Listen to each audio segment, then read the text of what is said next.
एक गांव ढोलकपुर में बसंत पंचमी का दिन था। गांव के मंदिर में बहुत चहल पहल थी।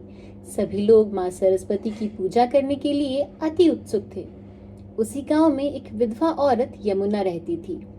उसके जीवन में दुखों की कोई कमी नहीं थी। उसके पति के स्वर्गवास के बाद गंगा छोटा मोटा काम करके घर का खर्च चलाती थी। यमुना का बेटा कान्हा 10 साल का था, पर वो बाकी बच्चों से अलग था। उसका दिमाग पूरी तरह से 10 वर्ष के बच्चे की तरह विकसित नहीं हुआ था। बच्चे अक्सर कान्हा का मजाक भी उड़ाते थे। कान्हा रोते हुए घर आ जाता और बताता, माँ, बच्चे मुझे पागल पागल कहते हैं, और रो पड़ता। यमुना कहती, तू उनकी बात पर ध्यान मत दे। मैं जानती हूँ मेरा बेटा कितना होनहार है। माँ सरस्वती तुझे जरूर बहुत बड़ा इंसान बनाएगी। मुझे अपनी माँ सरस्वती पर पूरा विश्वास है। यमुना माँ सरस्वती की परम भक्त थी। उसके पति भी संगीत वादक थे और माँ सरस्वती के उपासक थे। उनके घर में हमेशा से ही माँ सरस्वती की पूजा होती थी और कान्हा ने ये पूजा होते हुए बचपन से देखी थी। उस दिन बसंत पंचमी का दिन था। कान्हा बहुत उत्साहित था। कान्हा ने माँ से कहा, आज सब पीले कपड़े पहनेंगे। मुझे भी पीले कपड़े पहना दोगी ना? यमुना ने कहा, हाँ पहना दूंगी। लेकिन यमुना ने कान्हा की आंखों में वो उत्साह और चमक देखी, पर चिंतित भी हो गई क्योंकि घर में कोई नया कपड़ा था ही नहीं। यमुना ने कहा, बेटा, माँ सरस्वती तो मन की पवित्रता देखती है, कपड़े नहीं। पर कान्हा तो जिद पकड़कर बैठा था। उसने कहा, नहीं नहीं, मैं पूजा में ऐसे नहीं बैठूंगा। अगर नए कपड़े नहीं होंगे तो मैं पूजा में नहीं जाऊंगा। यमुना मंदिर चली गई। उस दिन सभी लोग अपने घर से पीले चावल बनाकर लाए थे, माँ को अर्पण कर भोग लगाने के लिए।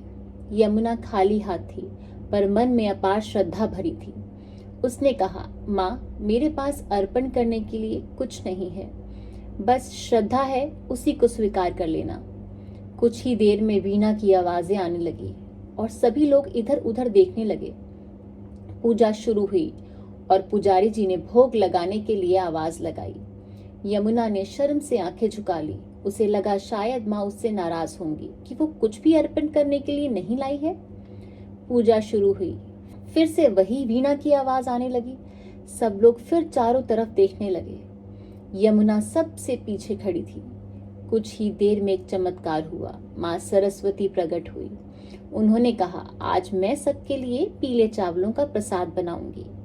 माँ ने चारों ओर अपनी नजर घुमाई और माँ की आंखें यमुना पर रुक गई और बोली, तू क्यों रो रही है? यमुना ने बताया, मेरे पास आपको अर्पण करने के लिए कुछ भी नहीं है। मेरा बेटा पढ़ना चाहता है, पर मेरे पास पैसे नहीं हैं। मेरा बेटा भी दिमाग से कमजोर है। माँ ने कहा, रो मत, सब ठीक हो जाएगा, विश्वास रख। अब माँ ने पीले चावलों का भोग बनाया और सबसे पहले एक कटोरा भरकर यमुना को दे दिया और पीले वस्त्र भी दिए और बोली, ये कान्हा को दे देना। यमुना घर आई तो देखा कान्हा अब तक नाराज बैठा था।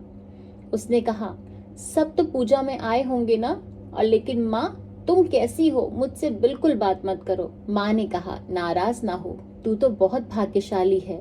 माँ ने तेरे लिए खुद पीले चावल बनाए हैं और माँ ने तेरे लिए ये कपड़े भी भेजे हैं।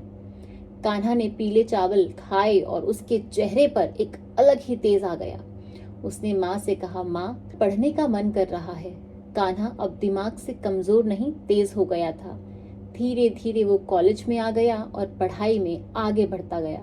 शहर में कॉलेज के बाद उसको 70,000 की नौकरी भी मिल गई और अब वो अपनी माँ को भी अपने साथ शहर ले जाना चाहता था और एक अच्छी जिंदगी देना चाहता था। वो शहर से वापस गाँव आया और माँ से कहा, माँ, कल बसंत पंचमी है।